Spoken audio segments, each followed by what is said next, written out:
Mumble here. Today we are doing a quick sort of run doing the urgent quest version of Malignant Dark Falz Vael. This is the 8-man urgent quest that has been popping up for the seasonal event. Once the seasonal event has gone away, you will not be able to undertake the urgent quest version, and the only way to access this fight is to do the 4-man version.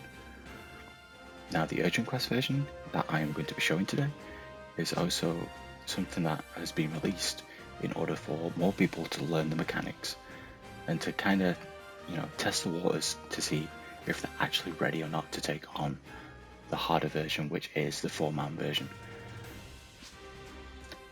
So with that, let's dive straight on in.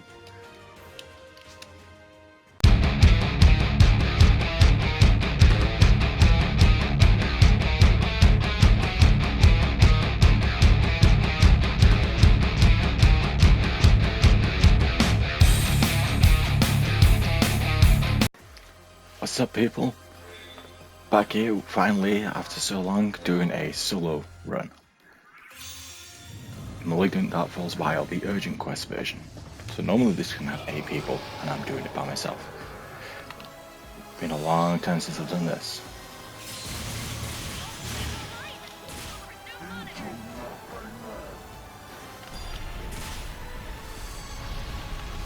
Of course I am doing this to try out the Balgam weapon which I acquired earlier. I will grab the full build after this run, so you can see just about everything that I'm running with.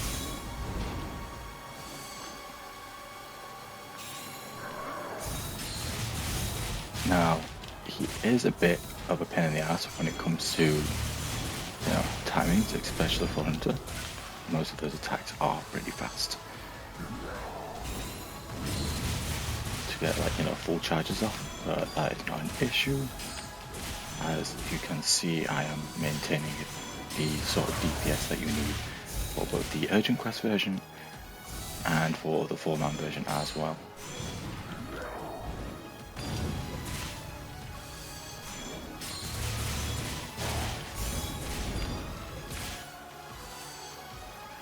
Now, I've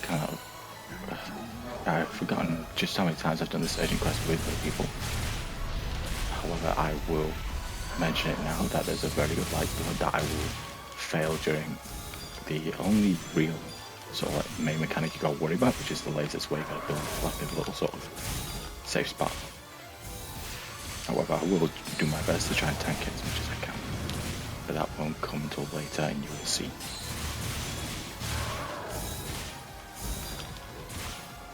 Right now I'm throwing in a bunch of dodge actions and taking advantage of the Avenger mechanic for the Hunter main class.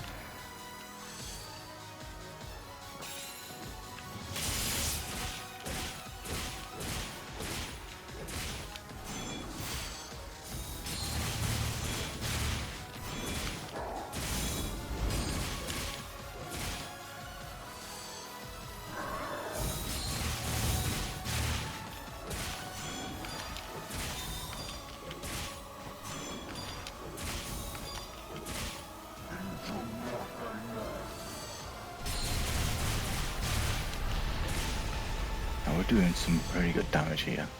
This is some pretty solid stuff. And now I want to angle it here rather than putting it square on, because otherwise it will clip you.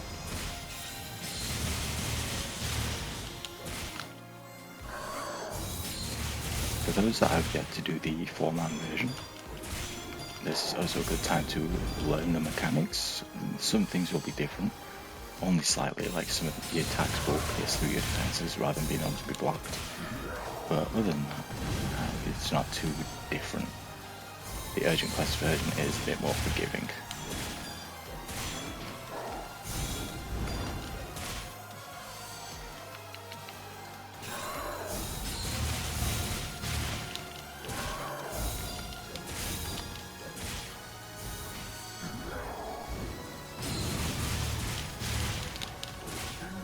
would also highly recommend having the Tri-Shield fixes, not fixes, X-Weapons, like the Tri-Shield and the Follow, because it just comes in handy. Because the Tri-Shield itself negates 3 attacks, which is great for a hunter when you're busy charging things up, like so.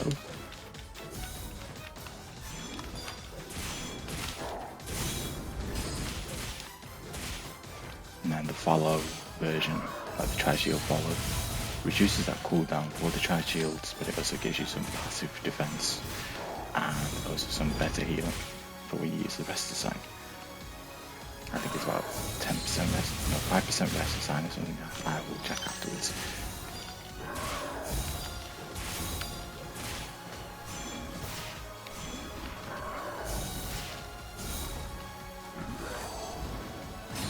I'm getting a bit sloppy here for a minute.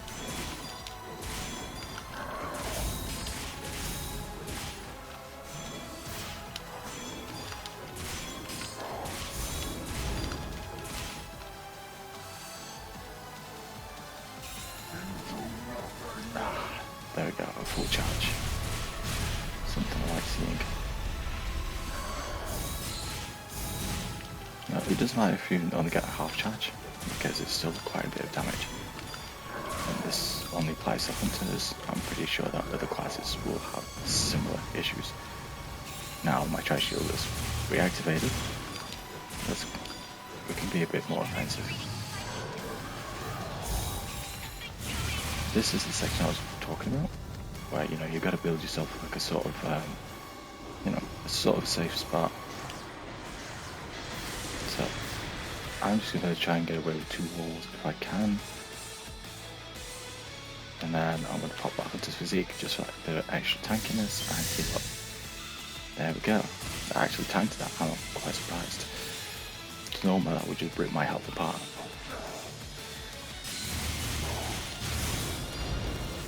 Even with Waker as my sub,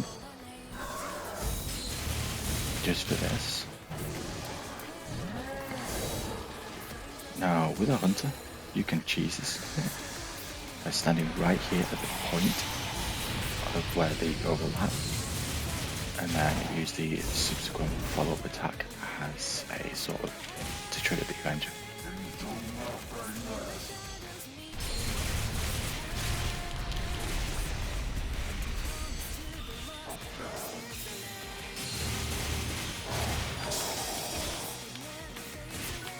Let's get that close on fast in there, shall we? Right, we're doing pretty well for time, considering we're 7 minutes in, and we've gone into the more pin in the backside section. And the next session after this isn't too bad.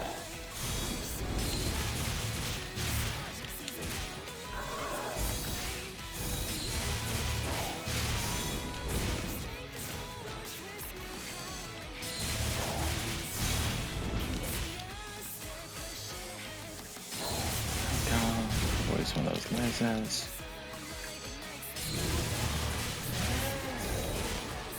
Okay, find our little hidey spot right here. Touch with all of those, and then just jump up so I can reach.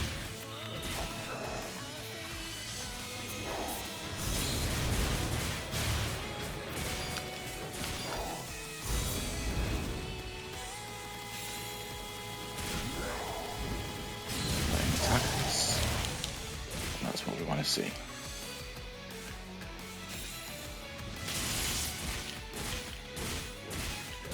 Sneak in some normal attacks there, and then we restart the cycle.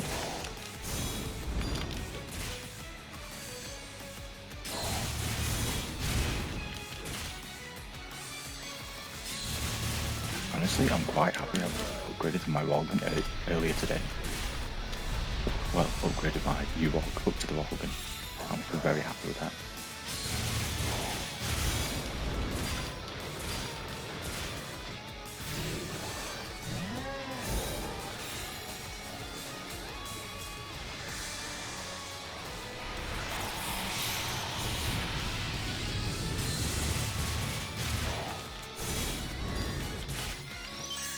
I will throw in a heal.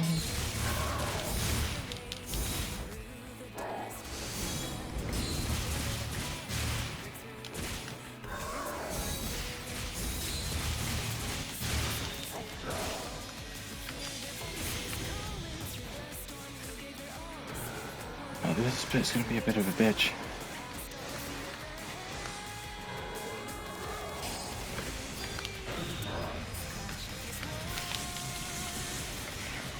And the timing for that explosion is a bit of a pain in the ass. That's my phone going off in the background. I mean, 10 minutes in, not too bad. I would prefer something better, but you can only do what you got, right? Like that. Sidestep, sidestep, sidestep, sidestep. And they just get slammed by that instead. So I'm gonna pop the physique once again.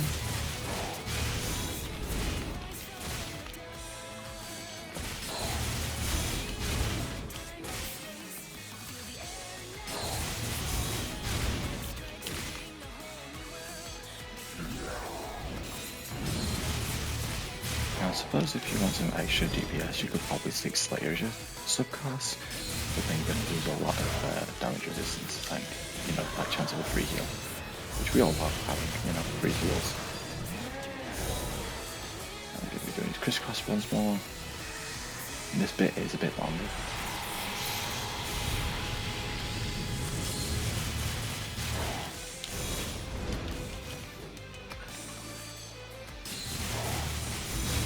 I'm hoping to down him once. I won't break him again before we go into the next section, but I want to at least down him.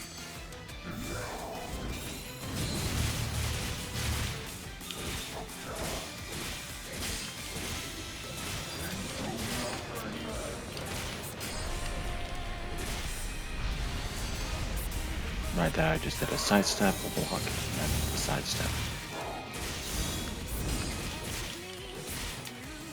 And now the flexible is coming in handy, keeping my DPS somewhat average. 26k DPS isn't what I want, but you know, we're making do with what we've got. And I'm challenging myself here. So I'm going to take a hit there.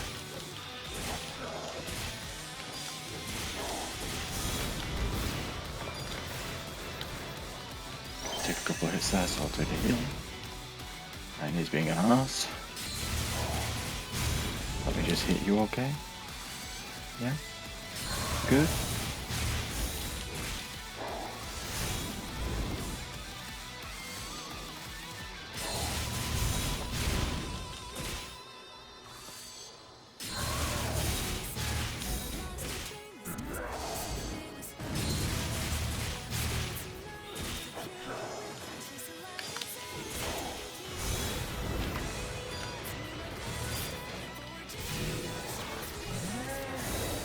No, he's going to turn and face me, I think. Oh no, we want to run, we want to run. There we go. No, I currently have the weapon stealthing camo on, I don't know why.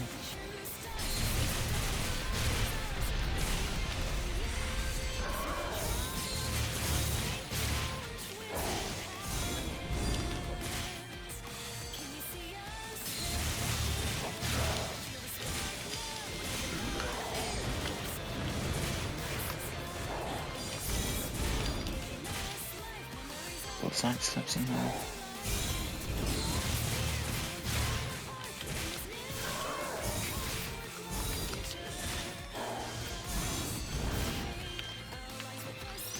Getting a bit carried away. There we go, we're going into our final section for about 13 minutes, and which is a good time if you're running solo.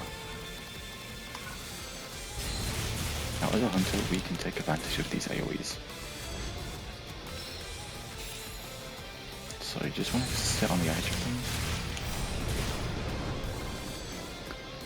them. And these walls too.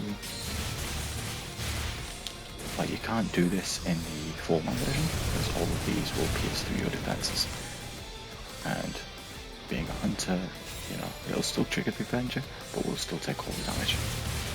Which is something we don't want to be doing when, you know, you've got a death limit, which is one of the differences with the Urgent Quest version.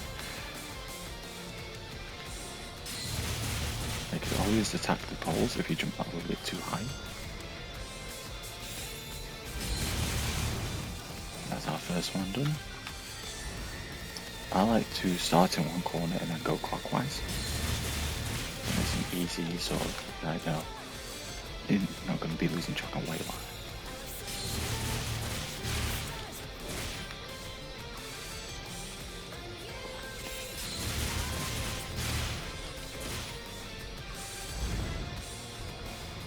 Coming up to 15 minutes, which isn't too bad of a time.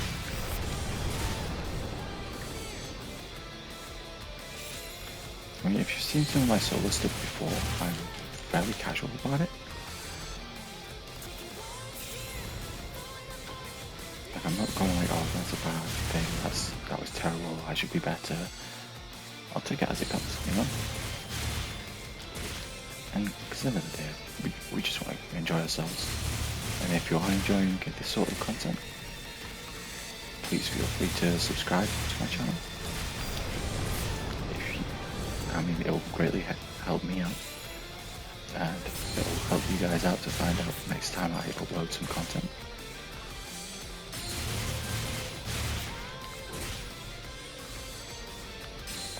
I am now trying to do this full time as well, so besides that.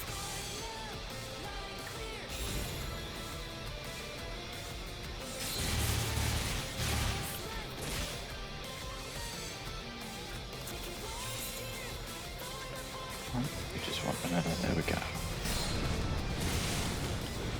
Okay, we're on to our last one. We want to grab a couple of heals, just so we're not running too low. It's something that I learned very painfully by doing my masquerade. I will do another attempt at that soon and record it for you guys. As I did say a while ago that I'm going to be revisiting all the challenging content. And this will be including solo runs of certain things. However, they will be a lot easier now that I'm a bit stronger than I was. Okay, we're on to our last one here. Last ones. Now we'll go for his main one. This is where we wanted to save our hunter's physique. Because some of these you can block, and then there's these orange ones, which will damage you, so regardless, like if you block or dodge it. So you want to take advantage of our hunter's physique where it'll half the damage.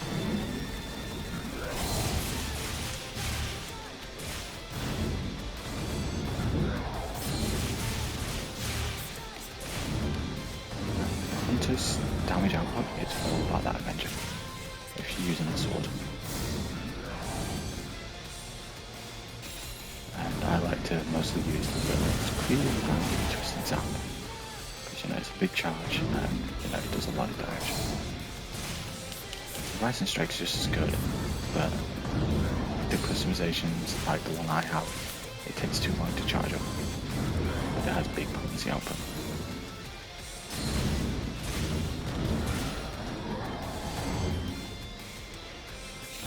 And this will be our last one, and yeah, final stage. Give him a slap. Give him a Twisting Zapper, fully charged. I'll give him a Rising Strike as well. And then we'll finish off our Burst Blast with some style.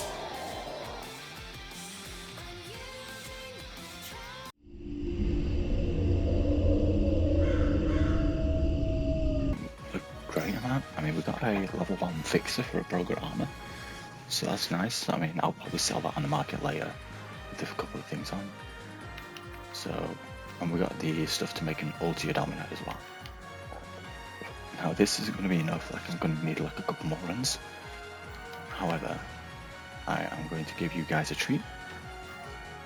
So I'm going to grab the armor, grab the preset level 1s, and then get the material. Now the Cluridims, I don't really kind of keep an eye on for anymore.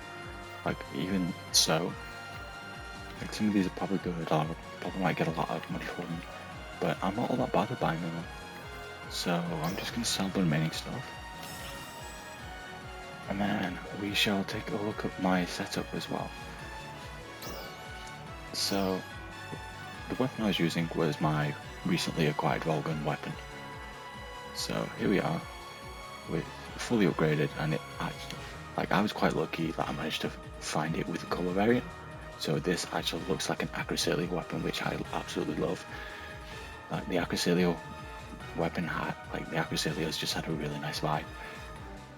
And the colour variant of the Volgun takes it from the red colour to a purple. I will take off my weapon stealthing and you will be able to see it for yourself. As you can see, a nice amethyst purple there. Whereas the build, yeah. So I run with the Bandak, as a fair few people know.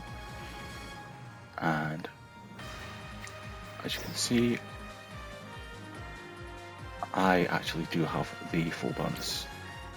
Now the reason why I went with the Volgun is because even though it's got 1% less potency than the Crest and it doesn't get that potency boost when I'm hitting stuff, it's got that excellent crit, like additional crit rate and some damage resistance, which I love.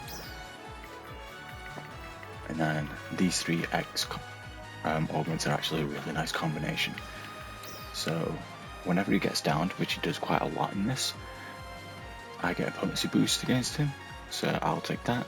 And every time he does go down, I get a slight bump to my PV gauge.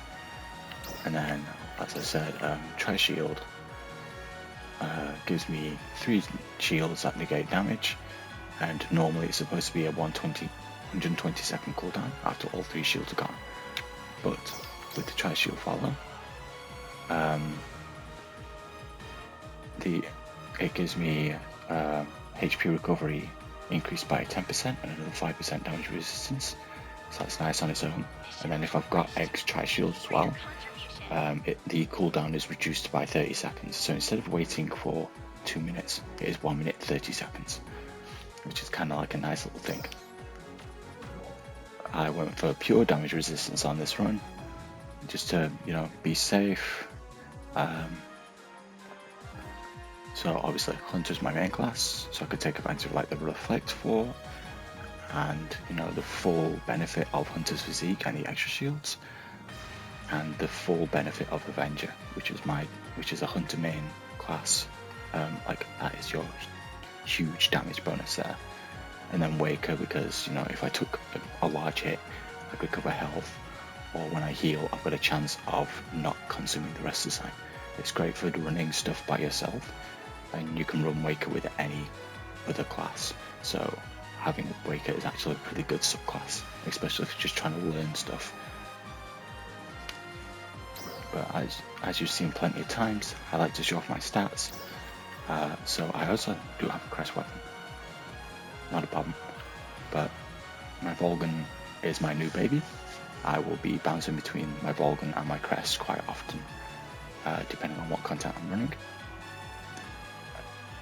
I've got an 82.3% damage adjustment with my Volgun equipped, and a 21% damage resistance with 485.7 potency. This is because I have gone through my armors, and as you can see right here, I've got a fixed guard, and I've focused purely on Magus augments with this armor. And then here I've got an Orxis Eskull. Like I went like purely balanced, so I didn't sacrifice any PP for that extra huge HP boost, which comes with the Lies version of this armor, the purple one. But as you can see, I've got a Magus version of augments, I've got the regular version of the augments, and then I've got a piece of armor that's got a couple of S augments in there as well.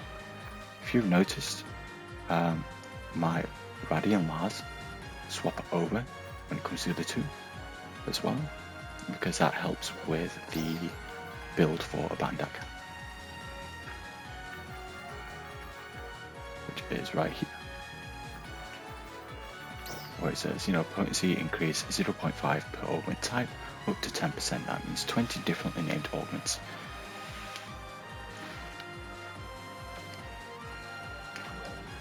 And it's very easy to do now that we've got the Magus augments and the different Raddies and Larses that you can equip. But I hope you've enjoyed this video, and I hope to see you again. Please leave a like, share this video and any of my other content if you can.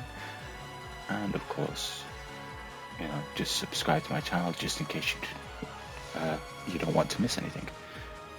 I am Mumble, and I will see you again soon.